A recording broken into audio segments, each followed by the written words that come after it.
I, Justice Yahya Afridi, do solemnly swear swear that I will bear true faith and allegiance to Pakistan, true faith and allegiance to Pakistan, that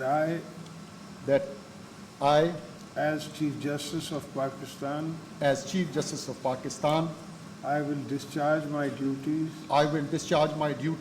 and perform my functions honestly, to the best of my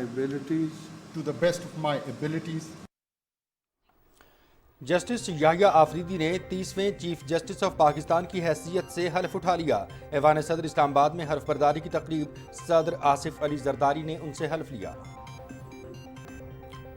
chief justice of Pakistan یحییٰ آفریدی کا تعلق ضلع کوہاٹ کے گاؤں بابری بانڈا سے ہے۔ وہ 23 جنوری 1965 کو ڈیرہ اسماعیل خان میں پیدا ہوئے۔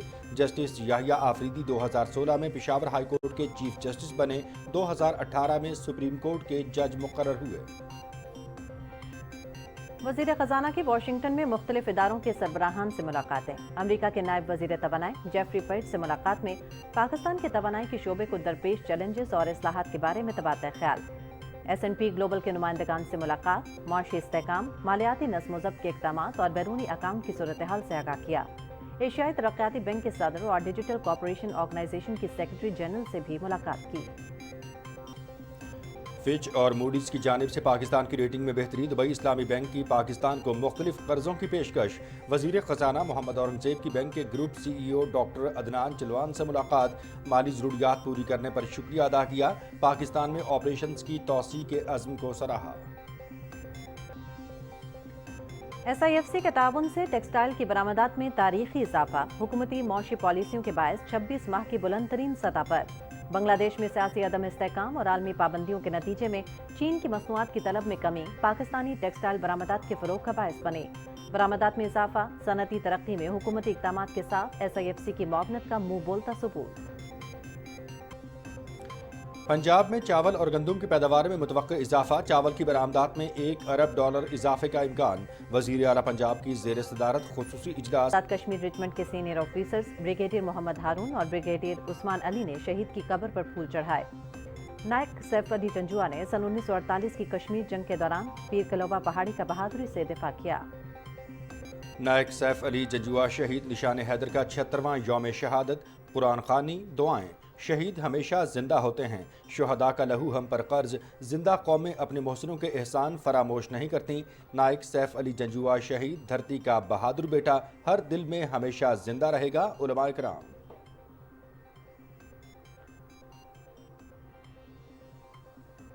اسرائیل کا جنگی جنون انتہا پر، عالمی امن سنگین خطرے میں۔ صہیونی فضائیہ کے 100 جنگی طیاروں کی ایران پر یلغار۔ تہران میں پاسداران انقلاب کے ہیڈ کوارٹرز، فوجی تنصیبات اور امام خمینی ایئرپورٹ سمیت کئی مقامات پر دھماکے۔ شام کے دارالحکومت دمشق اور عراق کے شہر تقریت میں بھی دھماکے سنے گئے، کئی شہروں میں سائرن بجنے لگے۔ اسرائیلی حکام کے مطابق ایران کے فوجی اڈوں اور انرجی ذخائر کو نشانہ بنایا جا رہا ہے۔ حملوں سے کوئی نقصان نہیں ہوا، ہوائی اڈے سے پروازیں معمول کے مطابق جاری ہیں۔ ترجمان ایرانی وزارت دفاع۔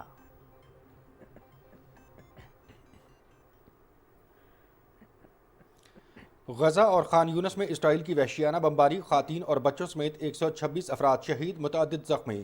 شمالی غزہ میں امداد کے حصول کے لیے جمع ہونے والے افراد پر ڈرون حملہ، 12 فلسطینی مارے گئے، شہداء کی تعداد 43,000 سے بڑھ گئی، 1 لاکھ سے زائد زخمی۔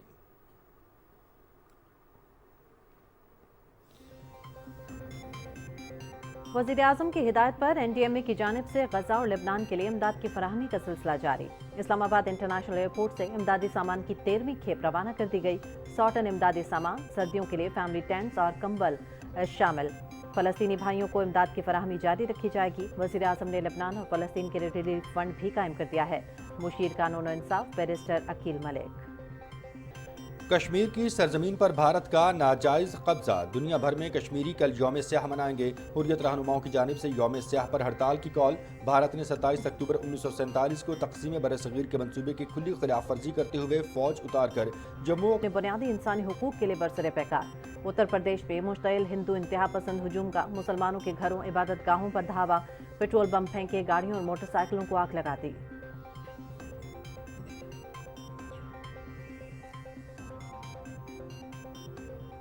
اور راولپنڈی میں تیسرا ٹیسٹ پاکستان نے انگلینڈ کو شکست دے دی۔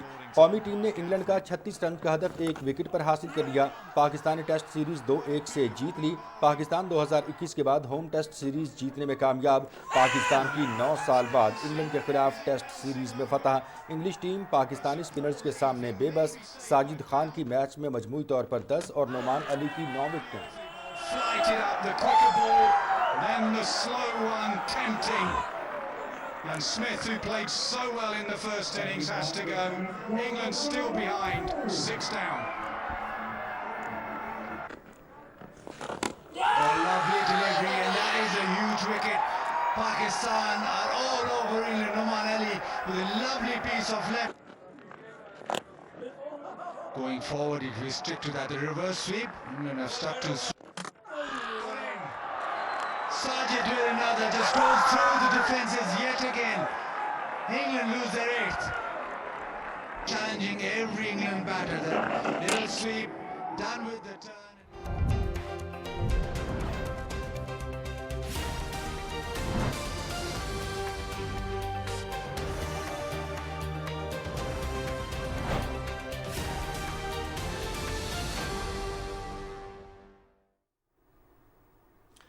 بسم اللہ الرحمن الرحیم، السلام علیکم۔ پاکستان ٹیلی ویژن نیوز کے اسلام آباد اسٹوڈیو سے آپ دیکھ رہے ہیں دن 12 بجے کا خبرنامہ، اور میں ہوں مناظر حسین۔ میں ہوں ہما ملک۔ I, Justice Yahya Afridi, do solemnly swear do solemnly swear that I will bear true faith and allegiance to Pakistan. true faith and allegiance to Pakistan.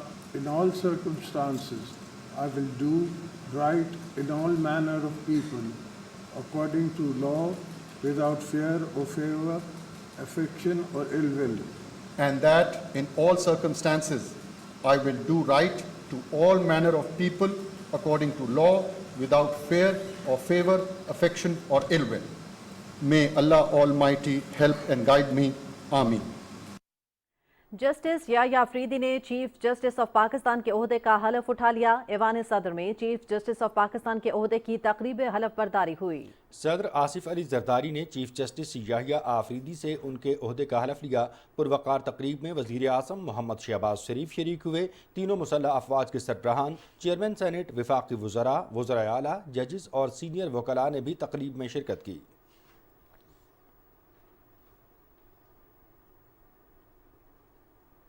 Chief justice Yahya Afridi کی زندگی اور پیشہ ورانہ صلاحیتوں کے حوالے سے دیکھتے ہیں اعجاز حسین کی یہ report. Let me assure all, for the citizens of Pakistan, rule of law shall rule. Principles of trichotomy of power shall prevail. Dignity of a judge and majesty of the court shall be strictly ensured. Be it a civil judge sitting in Boni Chitral or my brother judge sitting next to me today. Chief justice Yahya Afridi کا شمار ان ججز میں ہوتا ہے جو ہمیشہ parliament کی بالادستی اور آئین کی حکمرانی کے دائی رہے ہیں۔ بطور جج ان کے فیصلے اس بات کا منہ بولتا ثبوت ہیں۔ جسٹس یحییٰ آفریدی آئینی تشریح کے حوالے سے متعدد اہم مقدمات کی سماعت کرنے والے بینچز میں شامل رہے۔ مخصوص نشستوں کی الاٹمنٹ کا معاملہ ہو یا پھر پارلیمنٹیرینز کی تاحیات نااہلی کا کیس، پنجاب میں عام انتخابات کے انعقاد کا معاملہ ہو یا پھر supreme court practice and procedure act کے خلاف درخواستیں، یا پھر جسٹس قاضی فائز عیسیٰ کے خلاف تحریک انصاف کے ریفرنس پر اپیل کا معاملہ۔ جسٹس یحییٰ آفریدی نہ صرف ان تمام پیچیدہ آئینی معاملات کی سماعت کرنے والے بینچز کا حصہ رہے، بلکہ انہوں نے اکثریتی فیصلوں کی حمایت اور اختلاف میں آئین کے تناظر میں اپنا نقطہ نظر واضح انداز میں بیان کیا۔ چیف جسٹس یحییٰ آفریدی کا تعلق ضلع کوہاٹ کے گاؤں بابری بانڈا سے ہے۔ وہ 23 جنوری 1965 کو ڈیرہ اسماعیل خان میں پیدا ہوئے۔ ابتدائی تعلیم ایچیسن کالج لاہور سے حاصل کرنے کے بعد انہوں نے گورنمنٹ کالج لاہور سے پولیٹیکل سائنس اور اکنامکس میں BA کیا۔ پنجاب یونیورسٹی لاہور سے اکنامکس میں ماسٹرز کی ڈگری حاصل کرنے کے بعد انہوں نے کامن ویلتھ اسکالرشپ پر جیسس کالج کیمبرج یونیورسٹی سے LLM کیا۔ جسٹس یحییٰ آفریدی کی 1990 میں ہائی کورٹ اور 2004 میں سپریم کورٹ میں بطور وکیل انرولمنٹ ہوئی۔ 2010 میں جسٹس یحییٰ آفریدی کو پشاور ہائی کورٹ کا ایڈیشنل جج مقرر کیا گیا۔ 15 مارچ 2012 کو وہ بطور ہائی کورٹ جج مستقل ہوئے اور بعد ازاں 30 دسمبر 2016 کو انہوں نے پشاور ہائی کورٹ کے چیف جسٹس کی حیثیت سے حلف اٹھایا۔ جسٹس یحییٰ آفریدی 28 جون 2018 کو سپریم کورٹ کے جج مقرر ہوئے تھے۔ اعجاز حسین، پاکستان ٹیلی ویژن نیوز، اسلام آباد۔ مزید خبریں آپ ملاحظہ کر سکیں گے اس بریک کے بعد۔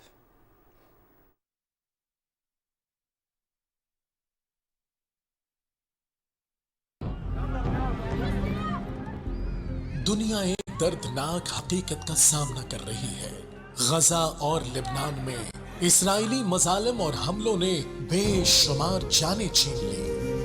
مشکل کی اس گھڑی میں وزیر اعظم پاکستان محمد شہباز شریف نے عوام سے خصوصی اپیل کی ہے کہ وہ اپنے فلسطینی بہن بھائیوں کی دل کھول کر مدد کریں۔ اس مقصد کے لیے prime ministers relief fund for Gaza and لبنان قائم کیا گیا ہے۔ غزہ اور لبنان کے لیے پرائم منسٹر ریلیف فنڈ میں عطیات کسی بھی بینک کی برانچ میں نقد، چیک یا آن لائن جمع کروائے جا سکتے ہیں۔ Account number IBAN PK11 SBPD 00000 11111 4292 یا راست ID 01111 4292۔ مزید معلومات کے لیے وزٹ کریں www.pmo.gov.pk/PMRFGL۔ This is systematic slaughter of innocent people of Palestine. We must act now and demand an immediate end to this bloodshed.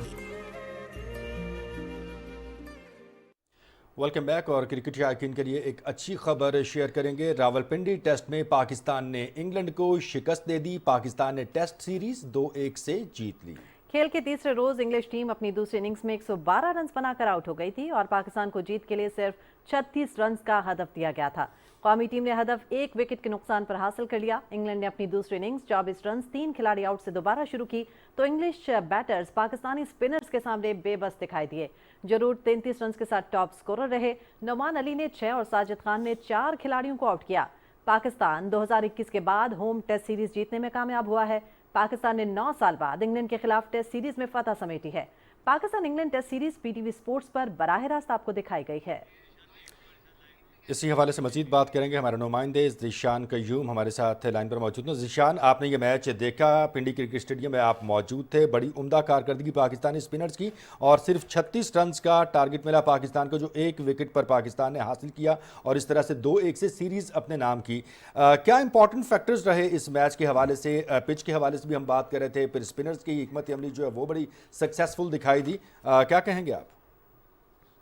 پہلے تو تمام ویورز کو پاکستان ٹیلی ویژن کی جانب سے جو ہے وہ مبارکباد کہ ہماری ٹیم نے اتنا شاندار کم بیک کیا کہ ملتان میں پہلا ٹیسٹ جو ہے جب ہم 1 اننگ سے ہارے تو اس کے بعد پاکستانی ٹیم نے جو ہے وہ زبردست کم بیک کرتے ہوئے نہ صرف دوسرا ٹیسٹ جیتا بلکہ راولپنڈی میں تیسرا ٹیسٹ بھی جو ہے وہ اس طرح سے جیتا کہ انگلینڈ کی ٹیم آپ ہمارے ساتھ موجود رہیے گا۔ اس وقت اس میچ کی پریزنٹیشن سرمنی کے کچھ لائیو مناظر سے ہم اپنے جو ہیں وہ ویورز کے ساتھ شیئر کر رہے ہیں۔ جی تھوڑا سا جس طرح کا سچویشن تھا اور جس طرح کا پچ چل رہا تھا اس میں تھوڑا سا مشکل ہوتا ہے، لیکن آپ کو جب آپ کے پلانس کلیئر ہوں اور آپ کی ساری چیزیں مینٹلی کلیئر ہوں تو وہاں پہ آسانی ہوتی ہے، پھر آپ کو اسی میں اپنے آپ کو بیک کرنا ہوتا ہے اور اسی پہ اسٹک کرنا ہوتا ہے۔ وائس کیپٹن ہے ٹیم کے، اس رسپانسبلٹی کو کتنا انجوائے کرتے ہیں، اس کے اسٹریس لیتے ہیں کہ you are actually enjoying this? نہیں، میرا نہیں خیال اتنا زیادہ کوئی کام ہوتا ہے ایز اے وائس کیپٹن آپ کا، لیکن یہ ہے کہ کوئی بھی اپرچونیٹی ہو تو اس میں زیادہ انجوائے کرتا ہوں، نہ کہ اسٹریس لینا پڑے۔ آپ نے کل پوسٹ میچ پریس کانفرنس میں کہا کہ آپ کے نمبر اسپن کے خلاف بہت اچھے ہیں بٹ آپ نہیں انجوائے کرتی، یہ کہاں سے آئی بات؟ وہ بس تھوڑی سی بات ایسی تھی کہ مزہ زیادہ فاسٹ بالر کے خلاف کھیلنے میں آتا ہے، لیکن یہ ہے کہ ایز لانگ آپ کے رنز ہو رہے ہوں تو پھر بیسٹ چیز وہی ہوتی ہے۔ اوور آل کتنا امپورٹنٹ تھا آپ کی اننگز اس وقت؟ نعمان اور ساجد نے انٹرٹینمنٹ ضرور پرووائڈ کیا تھا، آپ کا مین اسٹے ہونا ضروری تھا، خاص طور پہ وہ 77 رنز کی لیڈ۔ ہاں جی بالکل، لیکن اس ٹائم پہ جس طرح نعمان بھائی اور ساجد وہاں پہ کھیلے، میرے خیال میں انہوں نے زیادہ ڈومینیٹ کیا، مجھ سے زیادہ ڈومینیٹ انہوں نے وہاں پہ کیا، تو اس کا کریڈٹ ان کو بہت جاتا ہے، اور جس طرح کی ہمیں لیڈ ملی وہاں پہ تو اس کا پورا کریڈٹ ان لوگوں کو جاتا ہے کیونکہ اس ٹائم پہ ان لوگوں نے زیادہ ڈومینیٹ کیا تھا وہاں پہ۔ So it's been fantastic watching, excellent, well deserved, and I hope you have as much fun in the next series. Well batted. Thanks. Well, he was talking about the fact that obviously he enjoys the responsibility when he bats in the middle. He obviously played the circumstances. He said he enjoys playing the faster bowlers better, although his averages against spin are good, but he read the conditions well, played to his tempo. He enjoyed batting with Noman and Sajid when they came out, and also felt that as vice captain he enjoys that responsibility, doesn't really have much to do, the bat does the talking. Right then, moving on, can I please invite Mr. Rao Usman Hashim Khan to present the Kingdom Valley Player of the Series trophy and cash award of 500,000. If you want to take a guess, well, it is Sajid Khan, none other than Sajid Khan. Once again, the spin duo have shared 39 wickets between them. He's bagged a 10 for 4 the game. He's got 19 wickets with the bat and extremely important runs towards the back end as well. Sajid, we will have a word with you. بہت ساری باتیں کرتے رہے ہیں آپ کے ساتھ ہم سیریز کے دوران کیونکہ آپ اتنے انوالوڈ رہے. پہلے تو یہ بتائیں کہ پریشر کتنا تھا خاص طور پہ کیونکہ فرسٹ ٹیسٹ کے بعد یہ چینجز ہوئے تھے. بسم اللہ الرحمن الرحیم. پہلے تو اللہ کا لاکھ شکر ہے, سیریز جیتی اور پرفارم سارے لڑکوں نے بڑا اچھا کیا. اوور آل پریشر تو نہیں تھا, پریشر یہ تھا کہ کم بیک ہو رہا تھا میرا, اور باقی پریشر یہ نہیں تھا. جو کپتان, وائس کپتان, کیپر سارے ٹیم مل کر کھیل رہی تھی تو پریشر ایسی کوئی چیز, کیونکہ ساری ڈومیسٹک کرکٹ کھیلتی آ رہی ہے, اسی وکٹوں پہ ہم کھیلتے, کوئی ایسی پریشر نہیں تھا. آپ کے کیریکٹر کے بارے میں بہت بات ہوتی ہے کہ جیسے کہتے ہیں نا آپ جس ریزیلینس سے کھیلتے ہیں, جو ایک اسٹیلی کیریکٹر آپ دکھاتے ہیں, امپیکٹ کرنا چاہتے ہیں, آپ جنرلی آف دا فیلڈ بھی اسی قسم کے کیریکٹر ہیں؟ نہیں, آف دا فیلڈ ایسا نہیں ہے. کامران غلام میرا بیسٹ فرینڈ ہے اور باقی بہت سارے. میں آف دا فیلڈ بڑا فنی ہوں, جو کہ اندر گراؤنڈ میں یہ ہونا چاہیے کیونکہ اس سے ٹیم کا morale اوپر آ جاتا ہے. اچھا یہ بتائیں, اسپن وکٹ تو تھی ضرور, اس میں تھی, ہم نے دیکھا, بٹ ایسا نہیں تھا کہ بہت ہی ڈرامیٹک کوئی بال لو رہ رہا تھا یا ہائی باؤنس کر رہا تھا. اس میں اسکل بڑا امپورٹنٹ ہو جاتا ہے اور ہم یہی بات کرتے ہیں کہ آپ کا اسکل بہت ایڈمیریبل تھا کہ چینجز آف پیس اور جس کنٹرول سے آپ نے لینتھ بولنگ کی.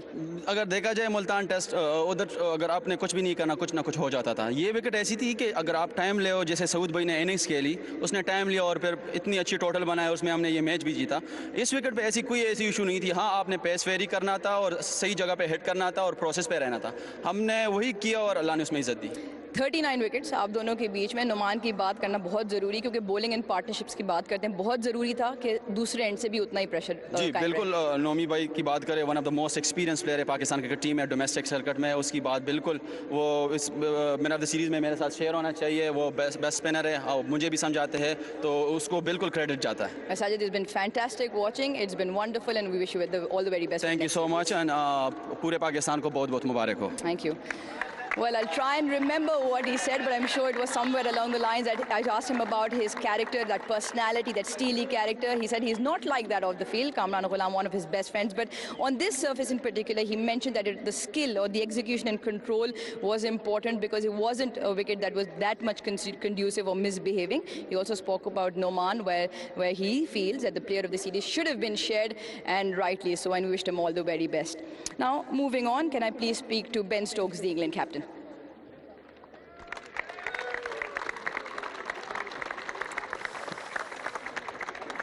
Ben, surely must have been disappointing, but by and large, it felt like playing spin was a bit of a struggle. Yeah, obviously disappointing, losing games and losing series. But yeah, look, we got thrown some challenges over these last two games, and we just weren't able to match those challenges. So yeah, full credit to Pakistan in the way that they played in the last two games. But yeah, next time we get faced with challenges in all different kinds of shapes and forms throughout the whole world where we go and play. A couple of weeks' time we're going to get thrown some challenges in New Zealand, so we'll have to try and match those as well. You talk about challenges. Looking forward slightly ahead, how do you prepare then in terms of a plan at home to then cater to these challenges? Well, yeah, you got to do what you got to do. The summer finished late for us at home. We had guys playing some one-day cricket series, and then we came out here. But look, the lads train incredibly hard. We're always working on a game, always trying to get better. When you get out in the middle, it's completely different. The pressures of Test match cricket can never compare to training, but all you can do is work hard and try your utmost best to become a better player, and that's certainly what we always try and do.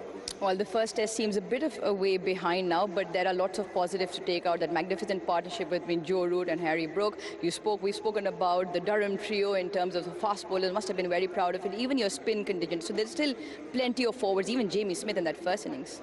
Yeah, definitely. Whether you do well or whether you don't perform how you would like to, you should always try and take the positives out. And regardless of the result here, there's obviously been some unbelievable individual performances from certain guys in our team throughout the series. So yeah, looking back on this, building towards New Zealand, and then back into the summer, there's certainly a lot to take out. Well, you were two young players, in Rehan Ahmed and Shoaib Bashir, whose fathers have also visited. It must be a proud moment for them. Yeah, I think so. And when you take that aspect and look on it, Rayan and Bash coming to play Test cricket here again, especially in front of family, we know how much that means to Ray and Bash.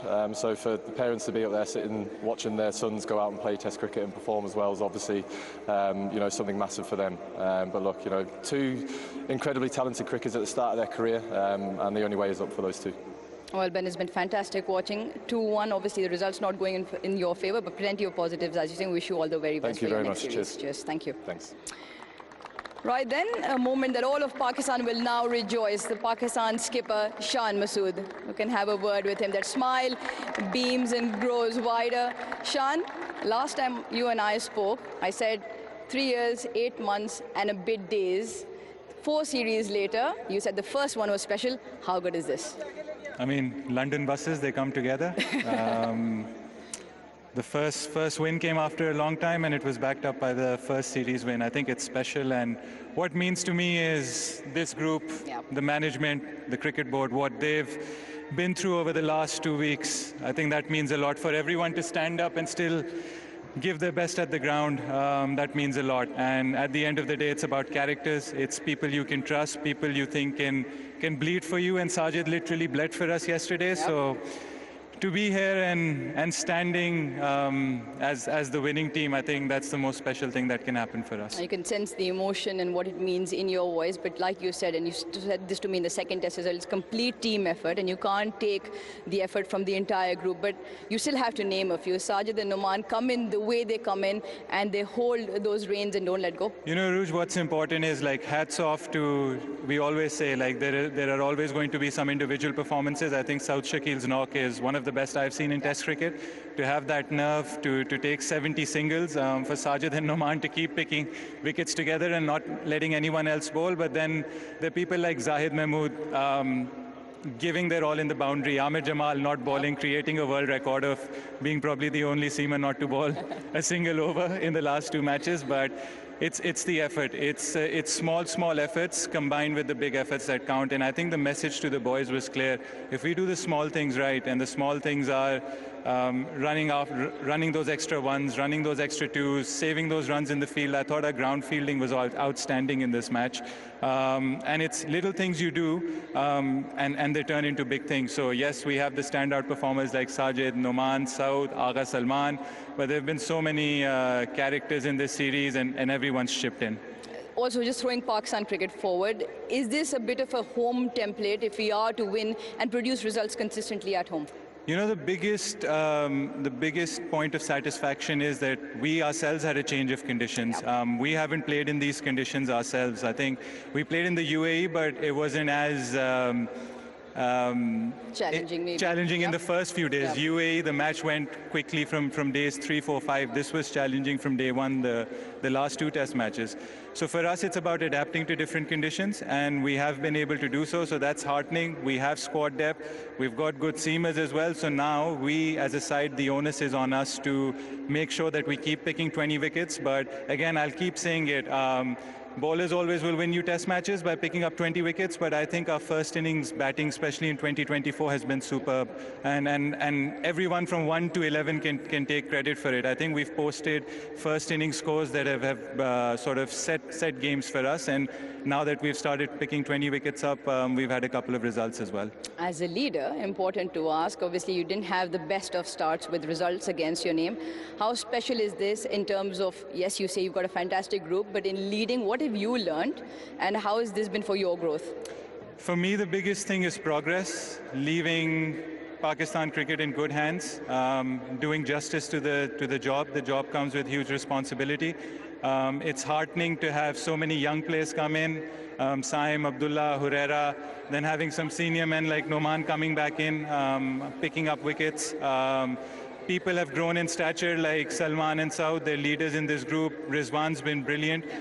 So it's about the whole team. How can the whole team go forward? Yes, we thought in Australia that we had some encouraging signs, but against Bangladesh we couldn't convert those into wins. So that was disappointing. But again, it's about characteristics and it's about response, and the response was great in this series. Putting the final touches then, win the series with the 6.